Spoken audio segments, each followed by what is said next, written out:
Good afternoon, good afternoon, good afternoon, and welcome to Navigating the Job Market, Essential Tips and Strategies for Recent College Graduates.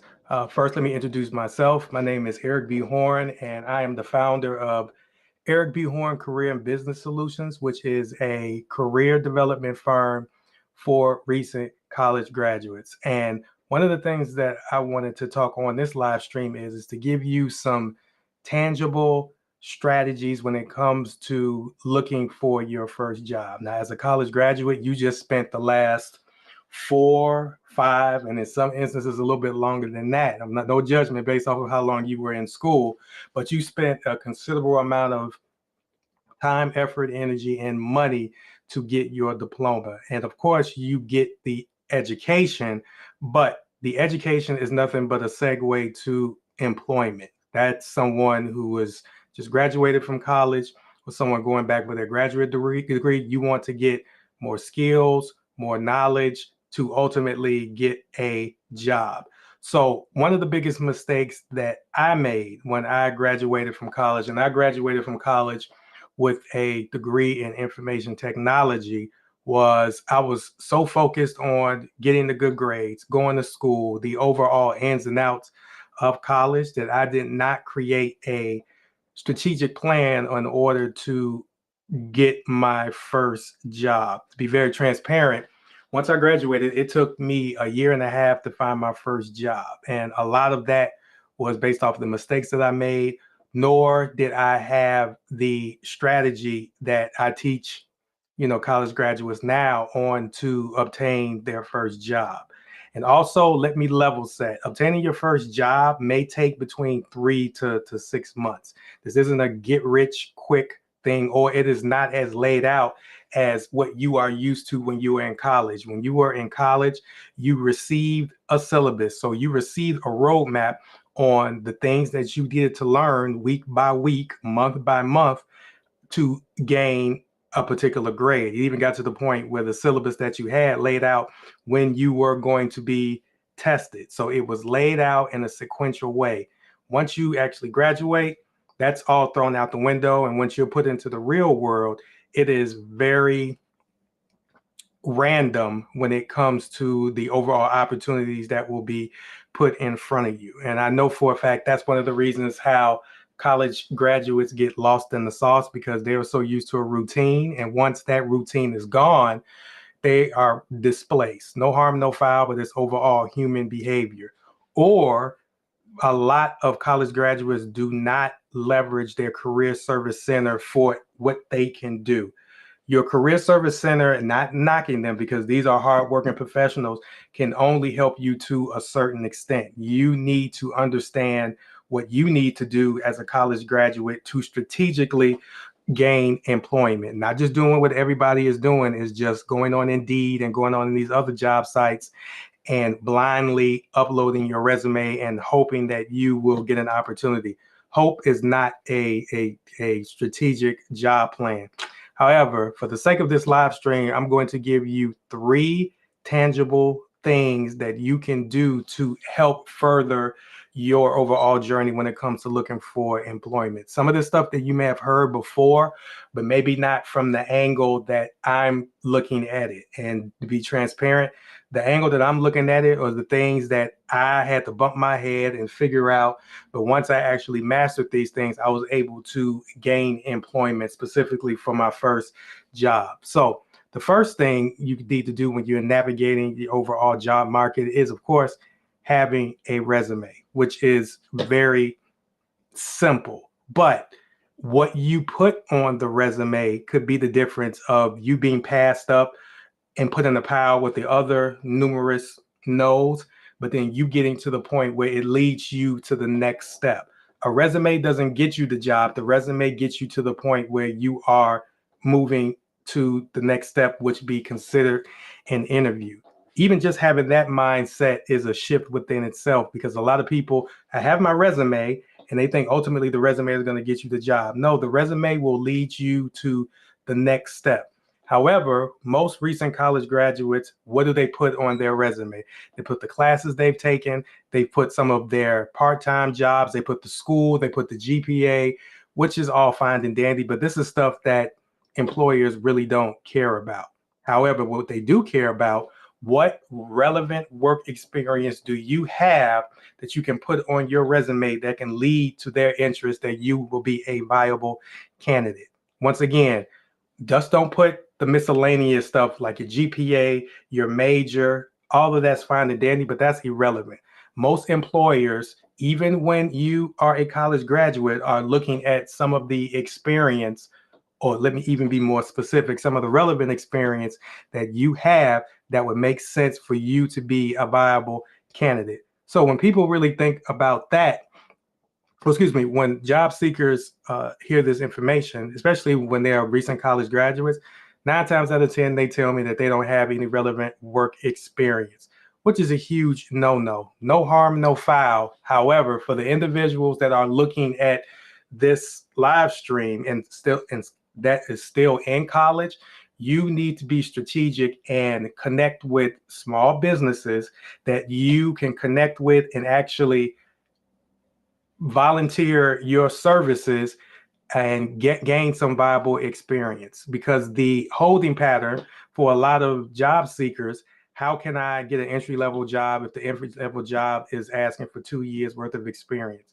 For people that really don't know, even though it's an entry level position that's requiring experience, this is a vetting out process, because there are millions of college graduates that cross the threshold every single year, and companies do not have enough jobs for the individuals that graduate. So they have certain thresholds, or certain, not thresholds, certain barriers in place that will funnel out individuals. And one of the main things that they do to funnel people out is, even though you are a graduate, what relevant work experience do you have? So the best way to gain some work experience is go to a small business that you trust, that you vet out, and let them know that you are willing to volunteer for them. And the volunteer piece doesn't necessarily have to be 20 hours or 30 hours a week. You can volunteer for 5 hours a week.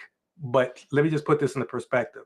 Let's say if you are a junior in college and you volunteer for 5 hours a week, 1 day a week, once you graduate, that is 2 years worth of real world work experience based off of what you are doing. So now that you have your degree and 2 years worth of work experience, you can leverage that volunteer experience to help you unravel other positions. But once again, it all starts with having your overall resume, and your resume does not get you the job automatically. It helps you advance to the next step, which is the actual interview process. So the second thing, and second tactic you can do to help navigate through the job market is successful relationship building.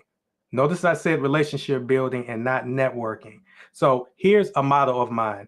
You have a lot of people out there that are great at networking, but they suck at relationship building. Most people think the two are intertwined, but in actuality, they are separated. The networking piece is when you initially meet the person, and that's going to groups, networking events, cocktail parties, or whatever have you. That's when you initially meet the person and you, quote unquote, connect with them, whether it's on social media or whatever the case may be. The networking piece is the entry point. The relationship building piece is when you strategically reach out to them and build an overall relationship with that person throughout the months, the years, or whatever have you, that gets you to the point where some sort of trusted relationship has happened, to the point where you can leverage that person for potential opportunities. Once again, relationship building is the key piece after the fact when you meet someone. And for individuals that are still cloudy when it comes to relationship building, I can give you a 3-step model that I still use to this day when you want to actually connect with someone and connecting with them for a job opportunity, or if they can be a potential lead or a referral or whatever have you. So I call it the 2-5-1 method. So first and foremost, the number 2, you would want to meet 2 individuals, new individuals, every single week. You can do more, but 2 is something that you can do easy, whether it's connecting with individuals from your alumni association, or building a maintaining relationships with your current professors, which is another group of individuals that most college graduates miss. But reach out and connect with 2 individuals a week. If you do the math, 2 times 52, that is 104. Don't judge me. Wouldn't care if you did. 104 people every single year at a minimum that you can meet that helps build out your overall career when it comes to overall job opportunities. And people get jobs based off of people. There's something called the hidden job market, where most people who don't are even unfamiliar with the hidden job market, between 70 and 80% of available jobs aren't even listed online. 70, 80 jobs. So that is a mass amount of jobs that you don't even see on a regular basis based off of the fact of you aren't connected or you are not building the proper relationships that you need to build, regardless if you just graduated from college. Okay. The 5, based off of your current network, you would want to reach out to these individuals, at least 5 individuals every single week. And when you reach out to them, contrary to popular belief, most people feel like the only way that you can reach out to someone is when you have an article or you have something to give. Regardless of someone who's a CEO or entry-level professional, we are all humans. And as humans, we all want to be checked on. We're going through stuff. We have our ups and downs in life. And just a genuine check-in with someone will move mountains just based off of the fact, will move more mountains than just actually waiting to send someone something just to validate you reaching out to them. So if you just reach out to individuals and just check in with them to see how they're doing, and based off of that overall conversation, if they have something to offer or can refer something over to you from an employment opportunity, then you want to capitalize on that. But you never just want to connect with someone and then go in and actually ask for an overall opportunity unless they are a recruiter and they have offered first. So once again, you meet 2 new individuals every single week. You reach out to 5 individuals that's in your existing network.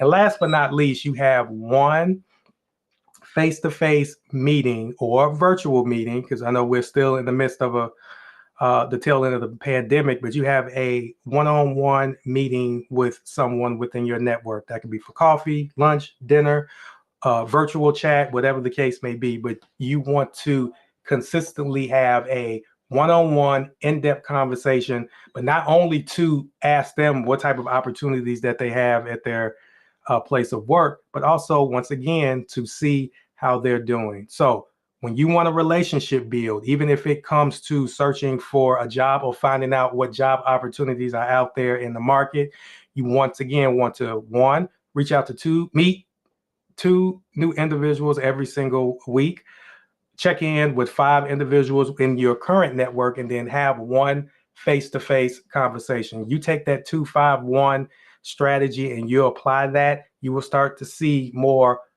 As you meet more people, more opportunities may come up, in which you can use that in addition to you actually applying for opportunities. Because a lot of job seekers, especially entry-level professionals, or recent college graduates, they instantly get burnt out, because if you are spending 7 to 8 hours a day applying for opportunities, you're going to get burnt out and you're going to get discouraged, especially if you don't hear anything. But once again, most of these opportunities that you see online is only 20% of the total opportunities that people are looking for. But the only way that you'll be able to gain access to these opportunities is based off of the people that you build relationships with. Once again, networking. There are tons of people that are great at networking, which is the first interaction, but they are horrible when it comes to the overall length of the relationship building. And then last but not least, let's say if you do have a very good resume and you are in the process of building up your network and leveraging it for job opportunities. Here's something that when I graduated, most HR professionals who are screening these job seekers, they are using your social media to vet you out or to weed you out. And that's one thing that these college graduates do not know. Just because you put it online, that one thing that you put online could be the main reason why you are not gaining opportunities. Because as an employer is interested in you, not only are they looking at you from the perspective of can he or she do the job, they're looking at it also from the perspective of does this person create is a perfect fit or adds on to the overall culture that we have. And if you have any non-professional photos out there, which they are scanning, especially when it comes to AI even more, these HR professionals, when they identify you and they see that you have some provocative or non-professional photos out there or non-professional posts or whatever the case may be, that can be the thing that actually eliminate you from an opportunity. So what, and the thing is, most people don't even know that that may be the thing that is cutting them out of the overall opportunity. So even though the internet lives on forever and what you post on there, even though you delete it, can be scraped because you have softwares that these HR professionals and these recruiters are using to scrape provocative or non-professional post to get rid of you. Do your due diligence, go through all your social media and clean up as much as you can. What you put out there already, you can't reverse it. So do what you need to do to possibly clean it up and hopefully put more positive things on top of that or more professional things on top of what you posted in the past that can actually clear out, so to speak, the negative pieces. But you have college graduates that have not, they're a perfect candidate for a position, but they don't get the job because they have a picture online of them puking over a balcony based off of a party. It does happen. And I'm not saying that when you are in college, you're supposed to not do these things, but you know, you leave that stuff in the past. However, when it comes to social media, you don't leave it in the past. It will bring it to the forefront and it can hurt you in your professional career. Okay. So we're about 20 minutes in. So I didn't want to take up too much of your time, but what I gave you was 3 essential things that as a recent college graduate, you can start to do or increase what you're doing to help you navigate through your job market.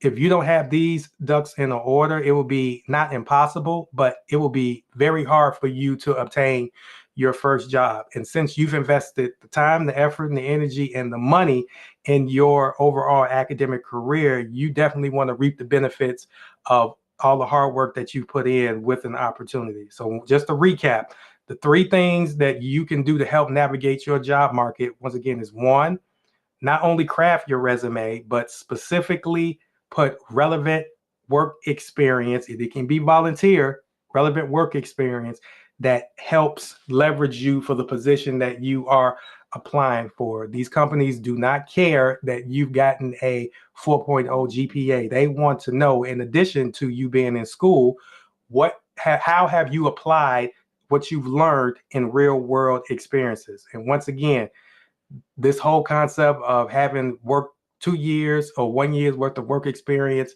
as an entry level professional, if you are a recent college graduate, you need to get over that. And this is what they are looking for. Once again, I'm not trying to be a Donald Downer, but at the same time, these companies do not care that you've gotten these good grades or you came from this school. They want to know if you were in IT, how have you applied your IT knowledge to real world work experience um, that you can apply to the actual company that you are applying for. Number 2, most people are great with networking, but they are horrible with relationship building.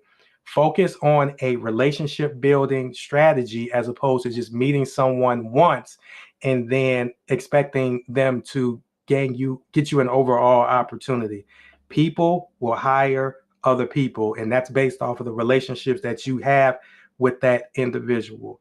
The hidden job market is real. 70 to 80% of jobs are not even listed on your favorite job posting website, but they are available if you connect with the right people. So get out there and start building relationships as opposed to just doing the one shot, one deal when it comes to networking.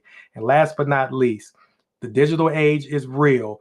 These HR professionals are using your social media posts to vet you out and in some instances get rid of you. So do your very best on cleaning up your profile in the past and then also adding more things that position you as the expert that you are, right?